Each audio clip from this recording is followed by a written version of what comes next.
او بھائی خدا کے بندے پہلے تو اپنوں کی تو سن لے، وہ تو سمجھ لے، اس پر تو تھوڑا سا تو غور کر لے۔ ہم اس طرح الجھ جاتے ہیں اور قصداً الجھاؤ پیدا کرتے ہیں، ادھر بھی تھوڑا گئے ادھر بھی تھوڑا گئے، اتنی بھی تھوڑی سنی، ٹھیک ہے، یہاں تو آپ پھر اتنا وقت رکھتے ہوں کہ سب کی بات سنیں اور اتنی صلاحیت رکھتے ہوں کہ اس کو پرکھ بھی سکیں، اور آپ اپنی ذہنی سطح پہ لا کے پھر صحیح کو صحیح کہنے کی طاقت رکھتے ہوں، غلط کو غلط کہنے کی اور جاننے کی صلاحیت رکھتے ہوں، تو آپ یہ کام کریں۔ لیکن اگر ایسا نہیں ہے تو پھر تو آپ اثر قبول کریں گے، پھر تو معاملات اور طرح کے ہو جائیں گے۔ اس لیے کوشش کریں کہ صالحین کی سنگت، نبی پاک صلی اللہ تعالی علیہ وسلم نے فرمایا، میرا خیال ہے اس عنوان پر اس سے زیادہ قیمتی بات نہیں ہو سکتی۔ اللہ کے حبیب علیہ الصلوۃ والسلام نے فرمایا کہ انسان اپنے دوستوں کے دین پہ ہوتا ہے۔ اوئے ہوئے اتنی بڑی بات فرمایا، انسان اپنے دوستوں کے مذہب پر ہوتا ہے، اس لیے سوچ کے بنایا کرو کہ یار کسے بنا رہے ہو، غور کر لو اس کو، دوستی کو، یارانے کو، اٹھنے بیٹھنے کو معمولی سا کام نہ سمجھنا، آنے جانے کو، سفر کرنے کو معمولی سا کام نہ جاننا۔ بندہ اپنے دوستوں کے مذہب پہ ہوتا ہے، اس کے منہ میں زبان اپنی ہوتی ہے۔ اکثر لوگ ایسے ہوتے ہیں ان کے منہوں میں زبان اپنی ہوتی ہے، لفظ اپنے نہیں ہوتے، جملے کسی اور کے بول رہے ہوتے ہیں۔ اس کا مطلب یہ ہوتا ہے کہ وہ سارا اثر قبول کر چکے ہیں کہ جو انہیں یہاں تو راہ حق پہ لے گیا ہے، اور اگر جس کا وہ اثر لے رہے تھے بندہ غلط تھا تو وہ انہیں غلط ترک پہ لے گیا ہے۔ ایک بات خواجہ حسن بصری کی، اللہ اکبر، صحیح لوگ چل رہے ہوتے ہیں، کسی درویش کے عقیدت مند ہوتے ہیں، تربیت پا رہے ہوتے ہیں، رستہ صحیح چل رہا ہوتا ہے، لیکن وہ مطلب فٹافٹ ایک کوئی شخص بیچ میں گھستا ہے اور آ کے کہتا ہو نہیں میں تجھے بتاتا ہوں معاملہ تو کچھ اور ہے۔ وہ بالکل سڑک پہ صحیح چل رہے تھے، اب انہوں نے غلطی کیا کہ انہوں نے ہر چمکنے والی چیز کو سونا سمجھ لیا، انہوں نے ہر اجلی چیز کو طیب جان لیا۔ حضرت خواجہ حسن بصری فرماتے ہیں، بروں کی صحبت میں نہ بیٹھنا، بروں کی صحبت تجھے اچھوں سے بدگمان کر دے گی، وہ تیرے ذہن میں اچھوں کے بارے میں۔ حضرت پیر چنن شاہ صاحب رحمۃ اللہ تعالی علیہ، آل و مہار شریف والے، حضرت پیر چنن شاہ صاحب رحمۃ اللہ علیہ کے پاس نا ایک نوجوان آیا تو پیار ہو گیا، وہ بیٹھنے لگا، طریقت سیکھنے لگا۔ وہ لوگ بھی بڑے خالص تھے، انہیں مریدوں کی صورت میں طاقت نہیں چاہیے ہوتی تھی، بلکہ انہیں مریدوں کی صورت میں وہ لوگ چاہیے ہوتے تھے جو ان کا پیغام آگے پہنچائیں، جو ان سے وہ سیکھیں، جو وہ سکھا کے انہیں دیندار بنانا چاہتے ہیں۔ تو بچہ بیٹھ گیا، حضرت بھی بڑا ہی پیار کرنے لگے، اسے دین سمجھانے لگے۔ تو اس کے والد صاحب پیچھے سے آئے اور آگے کہنے لگے، پتر چل گھر چلیے۔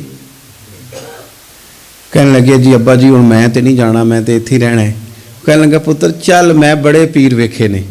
تو بیٹا بیٹھتا تھا نا صحبت میں تو کچھ میٹھی باتیں اور خوبصورت جملے اسے بھی سمجھ میں آ گئے تھے۔ کہنے لگا، ابا جی تساں تے بڑے ویکھے نے، تانوں نہیں نہ کسے ویکھیا، یہ تیری نظر کا کمال ہے کہ میری زندگی کا سوال ہے، تجھے نہیں نہ کسی نے دیکھا، مجھے تو دیکھ لیا، میری مجبوری ہے کہ میں کسی کی نظر میں آ گیا، اور نظر کی جولانیاں نہ پوچھو، نظر تو وہ ظالم نظر ہے، اٹھے تو بجلی پناہ مانگے اور گرے تو خانہ خراب کر دے۔ اس لیے میں تو نظر میں آ گیا ہوں، اب مجھے بتائے میں کدھر جاؤں، میرا معاملہ اور طرح کا ہو گیا۔ تو عزیز دوست، آپ یہ دیکھیں کہ آپ کسی صالح بندے کی صحبت میں جا رہے ہیں اور یکدم ایک شخص آیا ہے، اس نے آ کے سارا معاملہ روک دیا۔ بروں کی صحبت اچھوں سے بدگمانی پیدا کرتی ہے۔ آپ کے دوستوں کا ٹھیک ہونا بڑا ضروری ہے، حلقہ احباب کا درست ہونا بڑا ضروری۔ آپ نے تھوڑا سا بھی جس کے ساتھ سفر کرنا ہے نا، اس بندے کا بھی ٹھیک ہونا بڑا ضروری ہے، ورنہ انسانی ذہن میں بعض لوگ ایسے سوالات چھوڑ دیتے ہیں کہ وہ سوالات نہیں ہوتے، وہ وسوسے ہوتے ہیں۔ وہ تو ایک جملہ کہہ کے گزر گیا، اور انسان ہے کہ وہ لڑتا رہا، جد و جہد کرتا رہا۔ مجھے بڑی اچھی طرح بات یاد ہے، میں اپنے احباب میں سے سمجھ لیں یا بہن بھائیوں میں سے نہ کسی کے ساتھ کو تھوڑا بہت خیر کا کام کرتا تھا اپنی توفیق کے مطابق۔ تو ایک دن میں دوبارہ سے اسی سلسلے میں اپنی خدمت کے لیے حاضر ہوا تھا، تو میں واپس لوٹا تو ایک صاحب مجھ سے کہنے لگے کنا کچھ تو سائیں پار چانا ہے، دیکھ رہے ہیں سالوں گزر گئے۔ میں آپ کو اپنی بات بتاتا ہوں، تو واقعی میرا ذہن الجھنے لگ گیا۔ واپس آنے تک میں نے کہا یار یہ کب تک، یعنی کہ تو ہر روز کوئی نہ کوئی بات سنا دیتے ہیں کہ فلانی بھی مجبوری ہے، فلانی بھی، کب تک یہ کرنا ہے؟ میرا ذہن خاصا الجھ گیا اور میں بڑی عجیب سی کیفیت میں چلا گیا۔ میں اسی پریشانی کے عالم میں تھا کہ میں نے طبقات امام شورانی کھولا، ویسے ہی بائی دوے تو سامنے ایک بزرگ کا قول آ گیا۔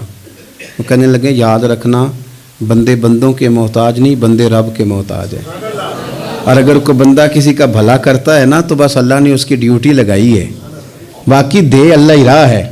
بندے بندوں کے محتاج، اگر کوئی بندہ کسی کو کچھ دیتا بھی ہے تو وہ اللہ کی دی ہوئی ڈیوٹی سر انجام دیتا ہے۔ بندے او ہو میرا تو رو رو کے برا حال ہو گیا۔ اور میں نے کہا تو کیا سوچنے لگ گیا تھا، تو کچھ ہے؟ میں مسکین پرانا خادم، کسے در ملی نہ ٹوئی، تے واصف یار نے نظر جو کیتی تے واصف ہی ہوئی۔ وہ پتہ سارا ہے نا سردار نو کیتیاں دا، اے دا پردہ چپایا ہی چلو بھلا ہو سی۔ الجھے نہیں، لوگ الجھا دیں گے آپ کو، چھوٹی سی بات کریں گے آپ الجھ نہیں، آپ کہیں گے اوہ میری وجہ سے چل رہا، تیری وجہ سے کچھ بھی نہیں چل رہا، کچھ بھی نہیں تیری وجہ سے چل رہا۔ بڑے بڑے تھے جو قبروں میں لیٹ گئے، ہوئے نامور بے نشاں کیسے کیسے، اور زمین کھا گئی نوجوان کیسے کیسے۔ کہاں میرے بھائی کسی کی وجہ سے نہیں، یہ نظام میرے رب کا ہے اور میرے مالک کی قدرت سے چل رہا ہے، یہ نبی کریم علیہ السلام کی نگاہ کرم سے چل رہا ہے۔ اس لیے الجھے نہیں، آپ کو لوگ الجھائیں گے، کہیں گے کب تک جی آپ تو فلانا تو بس ایسے ہوگا، نہ الجھے نہیں، کبھی نہیں الجھے۔ سنیں، ہمارے ارد گرد کے حلقہ یا احباب کا ٹھیک ہونا اتنا ضروری ہے کہ داتا گنج بخش علی اجویل رحمت اللہ علیہ فرماتے ہیں کہ مکہ معظمہ میں ایک شخص طواف کعبہ کر رہا تھا۔ بڑے سارے لوگ کہہ دیتے ہیں دعا میں یاد رکھنا، دعا میں یاد رکھنا، تو وہاں نا اپنی طلب اتنی زیادہ ہوتی ہے کہ وہ بندہ مطلب خزانے کے سامنے کھڑا ہے تو وہ کہتا ہے یہ بھی اپنے لیے لے لوں، یہ بھی اپنے لیے لے لوں، یہ بھی اپنے لیے لے لوں۔ ہوتے ہیں کچھ لوگ جن کو مطلب جو نظروں سے ہٹتے نہیں تو بندہ ان کے لیے دعا کرتا ہی رہتا ہے، لیکن زیادہ نہیں، میں آپ کو صحیح کہہ رہا ہوں، کم لوگ ہوتے ہیں۔ آج ہم جاتے ہیں بڑا مشکل سے سفر کر کے حرم شریف میں، لیکن بڑی آسانیاں، جہاز کا سفر ہے، بہت ساری آسانیاں۔ تو ایک بندہ 6 ماہ سال پیدل اس نے سفر کیا اور حرم شریف پہنچا، وہاں اس نے دعائیں مانگنی، اب اسے کوئی اور یاد آتا ہے، وہ تو بھائی خرچ ہو گیا، اس کا تو وجود تھکن سے چور ہو گیا۔ لیکن داتا صاحب رحمۃ اللہ علیہ فرماتے ہیں اس شخص کا حال یہ تھا کہ وہ حج کرنے گیا، جتنی بار بھی دیکھا نا کعبے کا طواف کر رہا ہے، غلاف پکڑا ہے، اور کیا پتہ کیا آ رہا ہے، یا اللہ میرے دوستوں کو ٹھیک کر دے، یا اللہ میرے دوستوں کی اصلاح کر دے، یا اللہ میرے دوستوں پہ فضل فرما۔